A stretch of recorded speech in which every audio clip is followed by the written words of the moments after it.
आप सभी YouTube family को राधे राधे, जय श्री कृष्णा। स्वागत करती हूँ अपने यूट्यूब चैनल पर।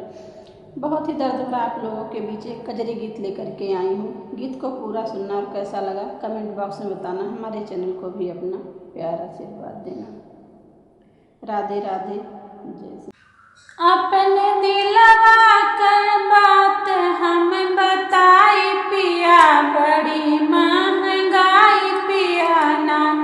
अपने दिलवा कर बात हम बताई पिया, बड़ी महंगाई पिया ना।